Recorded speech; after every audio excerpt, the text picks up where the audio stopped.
You've likely heard the latest rumors. Leslye Headland, the former assistant to Harvey Weinstein hired by Kathleen Kennedy to work for Lucasfilm, well, she's been fired. She's out the door, she's gone, and the Acolyte is never coming to fruition. Well, folks, I'm here to tell you that's probably not the case. It's not the case because it's impossible. Now, I don't want to douse water on you or anybody out there sharing that rumor, but the problem is Leslye Headland never worked for Lucasfilm in the first place.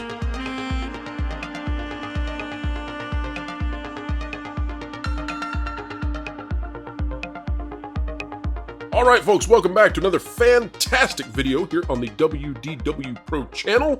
A joy, as always, to share our time with you, releasing this video over the weekend to all of you to help you understand entertainment and keep you ahead of the culture curve.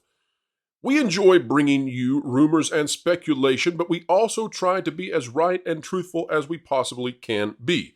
We here on the Pro channel believe in calling balls and strikes. Positive, negative, everything in between. That's the news that we bring. Sometimes we have great stuff when it comes to Mario, when it comes to Top Gun, when it comes to Mission Impossible, when it comes to Guardians of the Galaxy Volume 3. We try to give you the accurate stuff, and sometimes we have to be a little negative.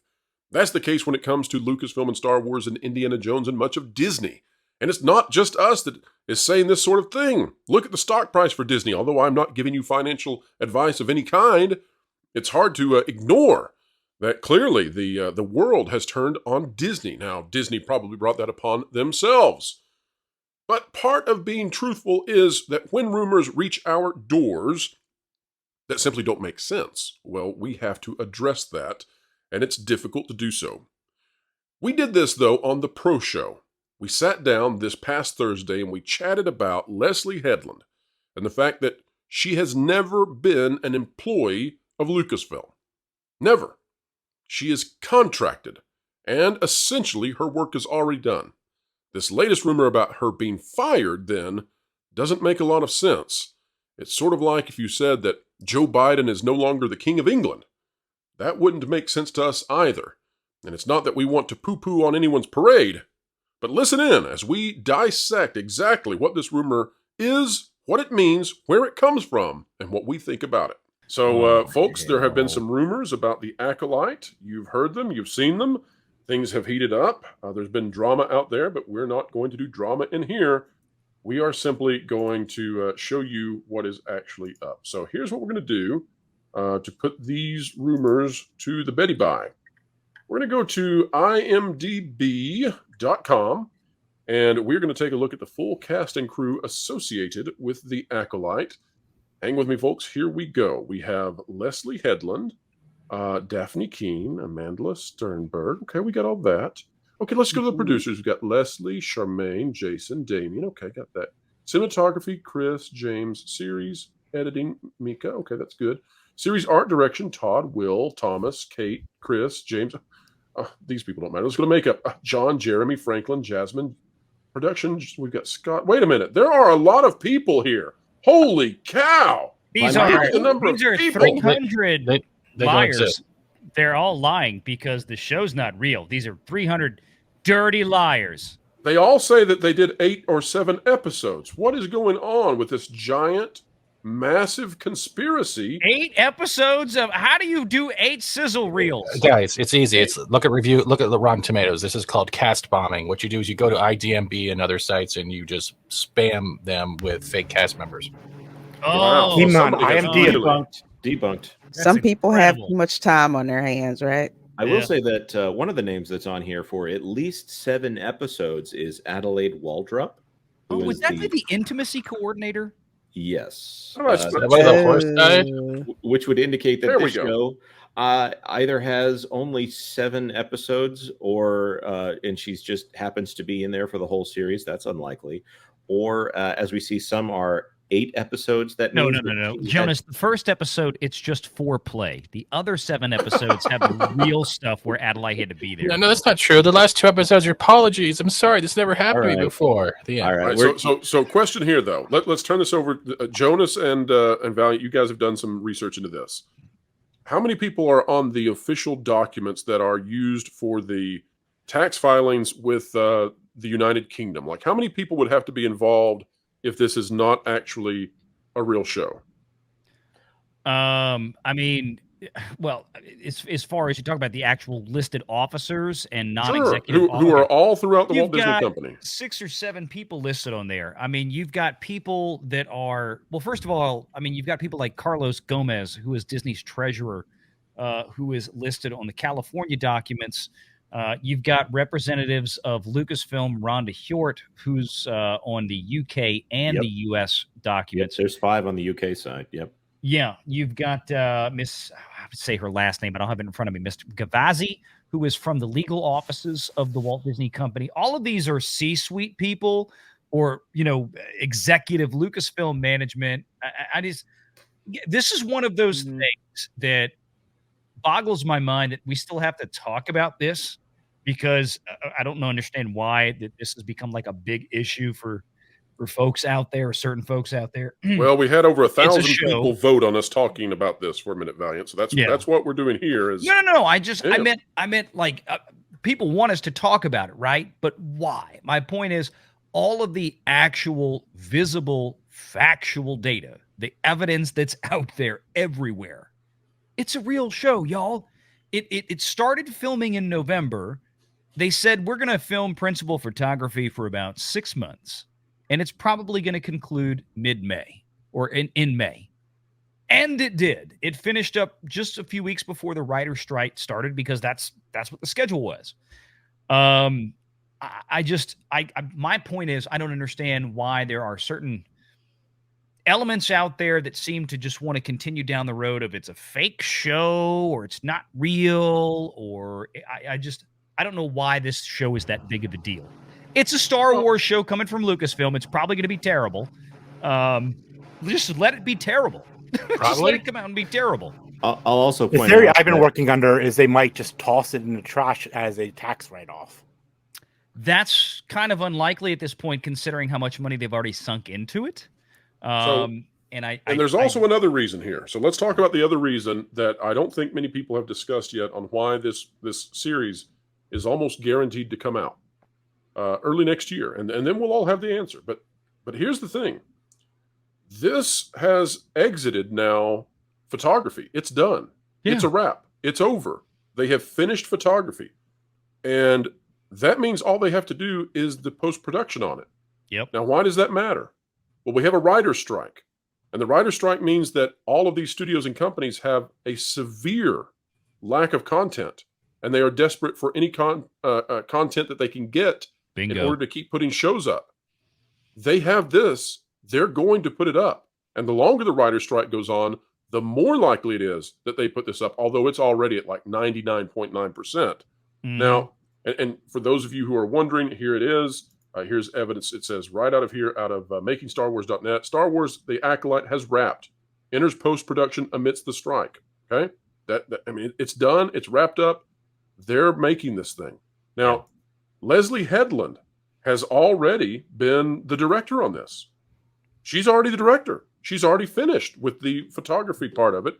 And she can't be fired. That's the other weird thing about these rumors. She literally can't be fired because she has never worked for Lucasfilm. Valiant or Jonas, do you guys want to lead us through how that works? Yes. Well, she's been fired in the same way that Ron Howard, who finished filming Solo, has been fired. If you want to phrase it that way. Yeah. She had a contract with the company, and by the way, I do believe that there's some contentious people out there that have already pointed out that Leslye Headland should be working on her next project at this point, except that the writer's strike is going on, which is not a Lucasfilm project. She's got other things to do. She'll probably come back for promotional efforts. And I'll add one more thing on the subject of Ron Howard and also Rogue One. These are multiple productions at Lucasfilm that had other people come in to finish the job in order to get it ready for release. So there's about a million reasons why Leslye Headland has been fired as much as the plumber that I hired a few months ago was fired when I paid him and said, "Job well done," and he drove off out of my driveway. Exactly. That's exactly the analogy I made last night on Echo Base Network. Our buddy Coach was doing a show last night talking about the same thing. And I said, that's just it. You hire a guy, you come build your house. This is what I want. Do this. They're done. They leave. Leslye Headland right now is, and just to get a little bit more specific with it, Leslye Headland was, of course, the showrunner. I think she has directing credits on one episode of the 8, kind of like Jon Favreau with The Mandalorian. Episode. Yeah, kind of like Favreau does with The Mandalorian. He doesn't direct. And by the way, let's say this, Renegade, Jon Favreau does not work for Lucasfilm. No, he does not. Never. Never. He has his own. He has his own company, Gollum Creations LLC. That's who he works for. Yeah, right. And this is the same thing. It is. It is. Right now, Leslye Headland is overseeing post-production, overseeing editing and VFX and CGI of the show. And people ask, well, how can she be working on it? Well, if we remember the story from several weeks ago, Disney sent out a memo, did they not? And they said, hey, if you're a showrunner, then we still expect you to do show-running duties, right? If the show is completed and your writing duties are completed, then we still expect you to serve as a showrunner. Leslye Headland falls in that category. There's no more writing to be done. This is all post-production, so she's got to finish her contract as a showrunner. There would be no point for Disney to quote-unquote fire Leslye Headland, or more specifically, terminate her contract. Which would actually mean they would have to sever the contract with her company. Right. And pay her out. Yes. And she would still be fully credited because the work is done. Yeah, and I see people asking this, so Headland is a 1099 contract worker. Absolutely. Absolutely. Every one of these people, when you hire a showrunner or an executive producer for a show, they're not employees of, in this case, Lucasfilm at all. Jon Favreau is not a Lucasfilm employee. Leslye Headland has not, nor has ever been, a Lucasfilm employee. Dave Filoni is a Lucasfilm employee. You can see him on the corporate hierarchy chart as the creative executive director over Lucasfilm. People like Rob Bredow and all these other people that work at ILM, they are employees of ILM and or Lucasfilm. But when they hire a showrunner, when they go out and they hire Bryce Dallas Howard to direct an episode of The Mandalorian, she's not an employee of Lucasfilm. She is paid as a contractor, or Bryce Dallas Howard Director LLC, her company, whatever that is. Just like Gollum Creations, as Pro brought up earlier, for Jon Favreau. And Valiant, let me see if I can make an analogy for everybody because here's what happens. There are rumors that get out there on the web that are true, and then we validate them if we can. There are rumors that we don't know if they're true, and we report on them, and we speculate sometimes. There are rumors that we produce, and then we're going to have this channel audited at the end of the year by a third party to tell you how accurate we were with our rumors. I don't know anybody else who's going to do that. I know of nobody who is willing to do that. We are. And we've not been requested. We're proactively doing that. But then there are rumors that we get. And the rumors are so wacky and nonsensical that we don't even know what to do with them. And then we have to try to figure out how do we even approach this? Right. This rumor is akin to if somebody came up to you all, okay? And remember, we study this. We spend every day working in this.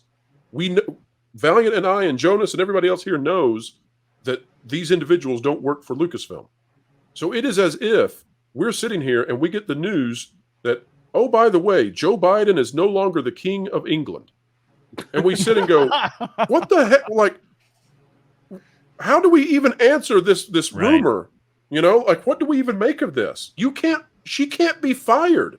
And especially when it shows up in the kind of context that Pro, you and I report on routinely, right? It shows up in our wheelhouse, and we wind up having people that ask us about this. Well, we heard this. We read that. Somebody said this. Somebody said that. And we get comments, we get Twitter posts, we get tagged and everything. And eventually we just go, okay, well, I guess we've got to dive into this.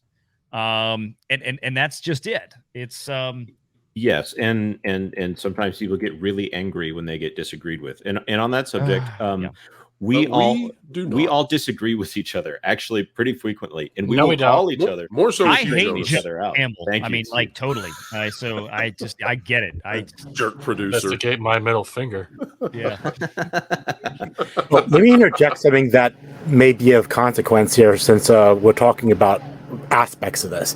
So, all these people that are involved, the Acolyte, they're going to be due residuals. And if the show is not performing and the toys from Hasbro are not performing, they're still going to be due those residuals.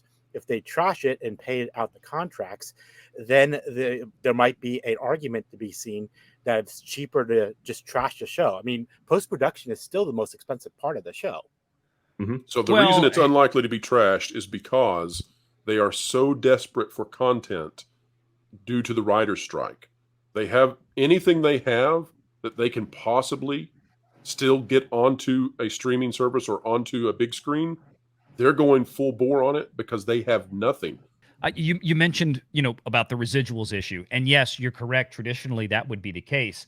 That's not been the case with streaming. Matter of fact, that's one of the things that the Writers Guild has been barking about here for the last several years. And I don't mean that in an insulting way.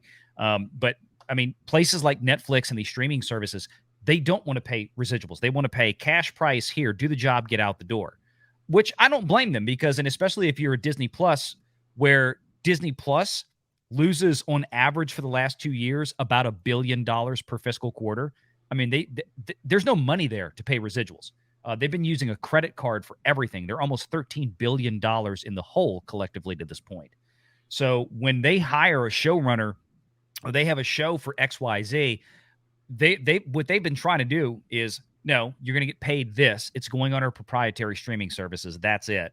Now, maybe the WGA can work something out to where they're going to get some kind of residuals, but these kind of residuals, they don't work anymore because the whole point of residuals in the past, those were driven by advertising revenue. And even though Disney Plus has just recently introduced an advertising-based tier, it's still not ramped up yet. So my point is that you cancel a contract with somebody like Leslye Headland. 99%, there's almost probably nothing downline as far as residuals for the show. It is a cash price. Build it, and that's it. Just like, as Pro said earlier, I hire a plumber to come in. I don't pay him a residual every time I flush my toilet. Well, actually, in your household, that might be warranted. In this case, I think what's probably going to happen is they're going to give it its chance to come out because I don't think they will, especially having watched the first episode of Secret Invasion, the threshold is pretty low as far as entertainment value. Jonas, goes. I had not thought of that. You are right. The first episode of Secret Invasion, and we didn't even get to talk about it. The member exclusive pre-show we discussed, Sam Jackson and his insanity, but we didn't even get to touch that. Yes, that's Sam Jackson himself is so much more entertaining than anything in Secret Invasion. Sorry, Steven. I'm sorry. The first episode of She-Hulk is more entertaining than Secret Invasion. Agreed. I can't believe I'm saying Willow this, but yes, is more entertaining than Invasion. And guys, all right, y'all done went too far with that. No, I'm not going too far with that. She-Hulk is going to be less nauseating than Indiana Jones and the Dial of Destiny. You're not going to be happy soon. I cannot believe I just said those words. As we get ready to wrap, I think the truth of the matter here is, though, we can all take away one thing. If your household lives on gumbo, pay the plumber residuals. You're going to I don't want to hear it. Stop. All right, folks, we hope you have enjoyed that clip of the Pro Show. Remember, the Pro Show is live Thursdays, 5 to 7 p.m. Eastern Time. And if you would like to have access to all the archives for the Pro Show, well, they're available to members of the channel. You get access to the full catalog of the Pro Show. Otherwise, you only have it for 48 hours after release and, of course, live as well. We hope you will join us for the Pro Show in the future. And, folks, wherever you are, whatever you're doing, keep learning, keep growing, and keep having fun.